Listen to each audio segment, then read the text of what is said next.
All right, we're joined here by my brother, Andy Dovan. He is a firefighter and now on the hazmat specialty unit in Greensboro, North Carolina. I'm excited to hear a little bit from Andy as our guest speaker via I guess this will be on YouTube. But yeah, Andy, thanks for sharing with us a little bit. Tell us about what you do and a little bit why you do it. Yeah, well, glad to have the opportunity to talk to you guys, even if it's remotely. So yeah, I work here with City of Greensboro Fire Department. It's a pretty good size group. I don't know how it compares to Knoxville. We have like 600 people on staff. So being part of the hazmat unit is one of the special teams. We have 2 stations that run hazmat, and so each one has an engine company and a ladder. I'm on the engine. But then we also have a hazmat truck, and then at this station we also have, this is an extra trailer that we have, and this is actually a state resource, so you know, we respond to other counties as well if there's any bigger incidents. Mm-hmm. And so yeah, it's just an opportunity to learn extra skills and things that we approach any hazardous materials in an offensive way. So like all firefighters get trained on defensive, just how to protect the civilians and, you know, keep it from getting any worse, whereas we have to go in and make it better. So that's the gist of it. A lot of what we do pertains to flammable gases, but also like if there's corrosive type substances or poisons, and, a lot of transport type situations. If a diesel truck overturns, that happens fairly often. So we would drill in, drain out the tanks, and keep them going. So whatever other trucker's driving down the highway that day gets a free tank of gas. Let's just put it that way. It's the easiest way to get rid of it. Wow. Yeah. Yeah. So actually, I was telling you earlier, Ian, about this call we had run recently, and that was a gas leak that came in. Just somebody called and said, "Hey, I smell gas in my neighborhood." There's these townhomes, so we parked in the one area where they called it. It's like, well, we smell it, but we don't see anything. And then our battalion chief radioed in and was like, "Hey guys, come to the intersection of this and this."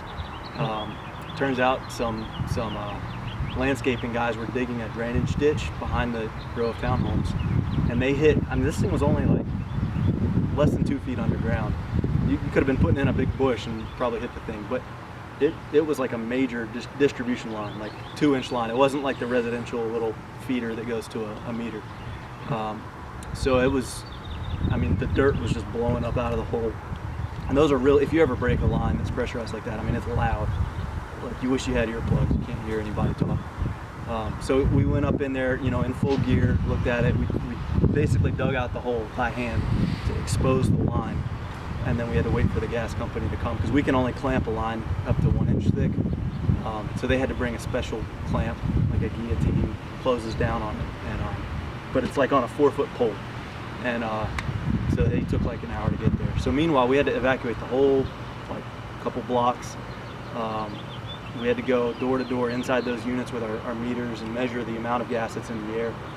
When it's outside, if it were to spark up, it'd be bad if you were like right there in it, but it dissipates so quickly in the air that it's not a big deal, as long as you stay away from it. But if it travels and gets into a closet or somewhere in an indoor space that doesn't have the ability to ventilate and builds up, the whole building explodes. So we had a KFC a little bit north of here that exploded like an hour after the store closed. It was there and then it was gone. And then City of Durham had a whole block blow up last year, and one guy died. And it was that was an underground line that was not, I don't think it was odorized. So they don't always have the odor added to them. But anyway, the odor is so strong that like if you smell anything, it doesn't necessarily mean there's a bunch of gas, but like you're gonna smell it. It smells terrible. So yeah, that was an interesting call. One thing that people don't always know about hazmat calls is that you, like if we run on if somebody's house is burning and we put it out, like we're not going to charge them any money. But just kind of fun fact, like if you spill a corrosive material and we have to come clean it up and keep it out of the storm drains, you're going to get billed for every chief that's on scene, every hazmat squad that has to come out, and anybody else. So there's a lot of individuals or businesses that have kind of taken a hit on that, just because it's something you're responsible for. definitely good to communicate and be extra cautious. Or really, calling 811 is probably the best thing you can do, because I doubt that crew that was digging the ditch, or they shouldn't have hit that. So yeah, you gotta be careful. If you ever hit propane, if there's a propane leak, that's even more dangerous outside, because the natural gas is going to rise and kind of blow away. Propane sinks in the air, so it'll find little ditches and the lowest lying area it can find, and it'll pull up there, so you can't see it, but gotta be careful with that too. Yeah, thanks for sharing. As we have 811 too in Tennessee, run into that. Absolutely, so that's a good word for us particularly. What one thing that is, we're very big on is just kind of the serving aspect, and sometimes we serve folks that we don't necessarily like, but we do it anyway. I think that kind of speaks to what you do and really the heart behind why you do it. And would you share with us anything or any encouragement as to why it's important to serve and to instill the dignity and honor in your for us customers, for you, I don't know what you call them, calls that you make and people that you encounter and you rescue. Yeah, service is built into y'all's organization and also what we do. And it's probably similar, like the people that you're doing things for don't always appreciate it. We'll go into, we're trying to treat somebody's ailment, and either they don't really want us there, they're like, oh, we called for an ambulance, why is the fire truck here? Which they're coming too, but we could be like, we've had family members that are upset with, let's say somebody passed away or something happens, they physically threaten, that stuff happens. And that's been on our mind more just because there's riots this weekend here in Greensboro. So, we think about that, but at the end of the day, any call that comes